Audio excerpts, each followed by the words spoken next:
couple things to take a look at is just behavior of functions of graphs. Okay. Um, to graph this guy, we can take a look at him real quick just because we got the time. So natural log.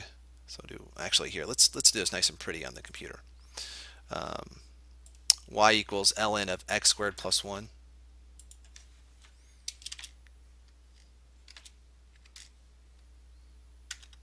I can't see the bottom there real quick. Yeah.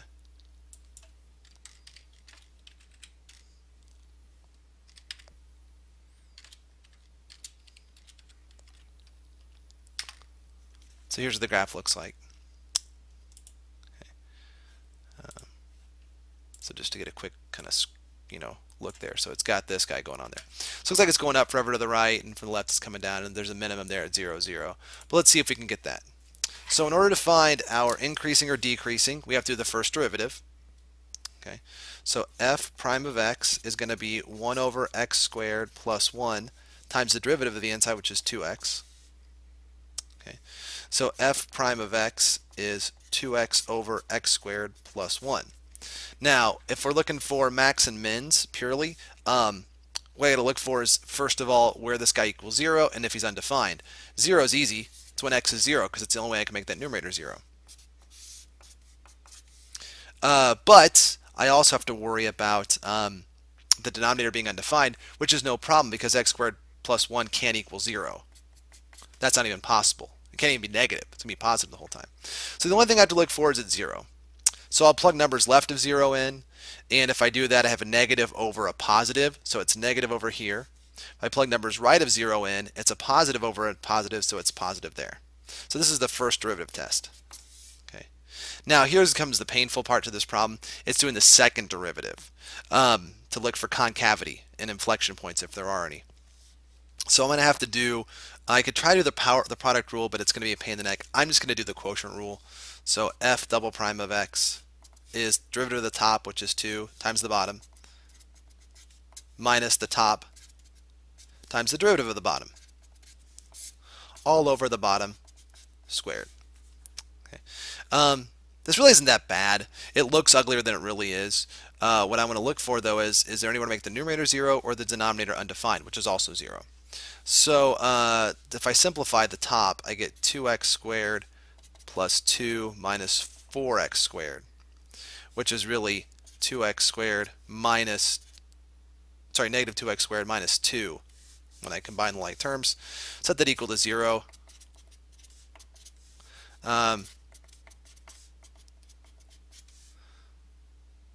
Let's not do it that way. Let's move the 2 over. So I get 2 equals negative 2x squared. Divide by negative 2. Negative 1 equals x squared. I'm going to get I. Okay, so there's nowhere, sorry, I kind of ran off screen. There's nowhere in this here where the second derivative is 0 on top, nor undefined on bottom. So there's no inflection or concavity points to check. No points of inflection or no critical values. So I can just check anything. And when I plug a positive number in on top, like let's say, I don't know, 5, okay, or even 0. If I plug 0 in on top, I get negatives because this would be negative 0 minus 2, so it'd be negative 2 over 1. So it's going to be negative the whole way. So where is it concave up? Nowhere. It's concave down the whole way through. And we already saw the graph. So we already got an idea of the graph. But just to kind of summarize stuff, we know we have, one, a minimum at x equals 0 of 0. Okay, or more importantly, the point 0, 0 is a minimum. And the reason we know that is it went from negative slopes to 0 to positive slopes. Increasing, decreasing, well, it is decreasing from negative infinity to 0, is increasing from 0 to positive infinity. Okay, again, by that first derivative test. And it is concave down from negative infinity to infinity. which you can kind of see. It's a weird curve.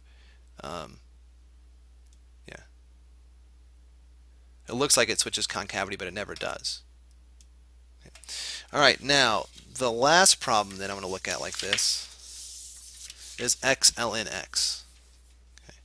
Let's take a look at that guy. So here's just the screenshot of it real quick.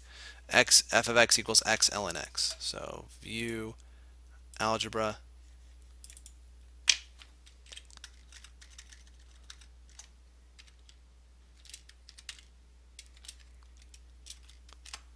Okay.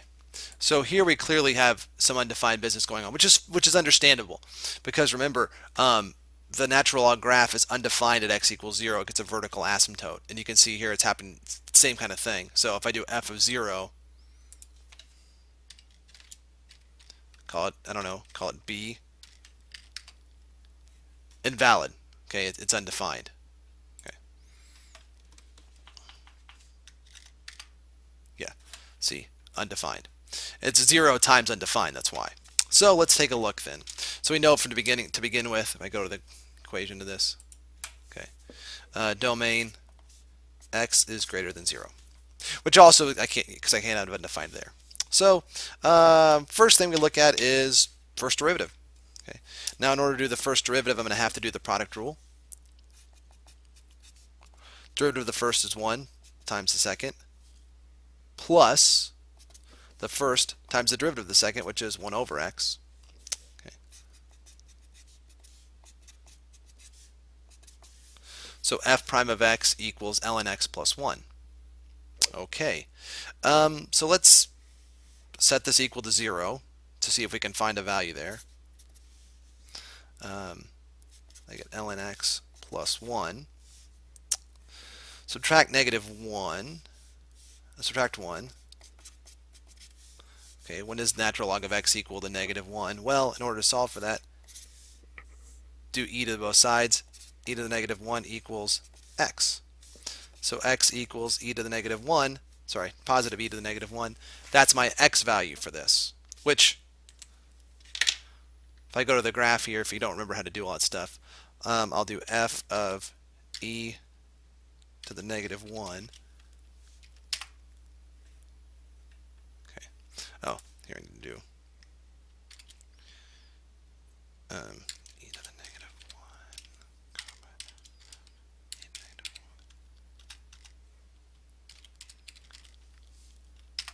There's that point right there. Okay. E to the negative 1 is approximately 0.37. E to the negative 1, f of e to the negative 1 is negative 0.37. So there's that minimum value. Okay. Now just to check that, I'll do a quick little line. I'll do my first derivative test. That gives me then what's called e to the negative 1. I don't know. It's really, again, it's approximately 0.37. I'd have to check something to the left of that, like 0.25. Well, 0.25 is going to give me negative, and this gives me positive. So if I do f prime of 0.25, I don't know what I get. I get something weird, but it's something negative. And then if I do f prime of like 1, I get something positive. And the reason I know that ahead of time is I looked at the graph. I'm cheating. But I would get my calculator out and just plug it in real quick. Or you could, going back to some stuff we haven't done for a while. Math. Your numerical derivative, x, and then x times ln x when x equals, let's say, 0.25.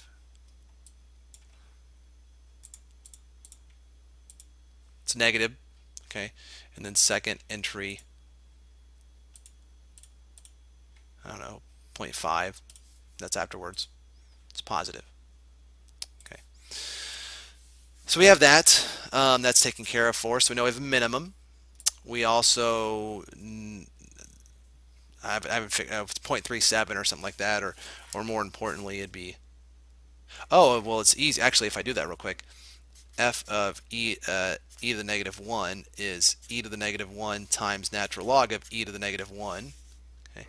Well, this cancels except for the negative exponent. Negative e to the negative 1. So I do know the minimum point. I got that. It's e to the negative 1, comma, negative e to the negative 1. Now I'm out of paper, so I'm going to grab another sheet real quick. Or no, sorry, out of a room. So now I got to do the second derivative of this guy. Second derivative. All right, so the first derivative was ln x plus 1. Well, the second derivative is going to be 1 over x plus nothing. Okay. So for this guy to take a look at him, I'm going to know, is he equal to 0? Well, that's not possible. But he can be undefined if x equals 0.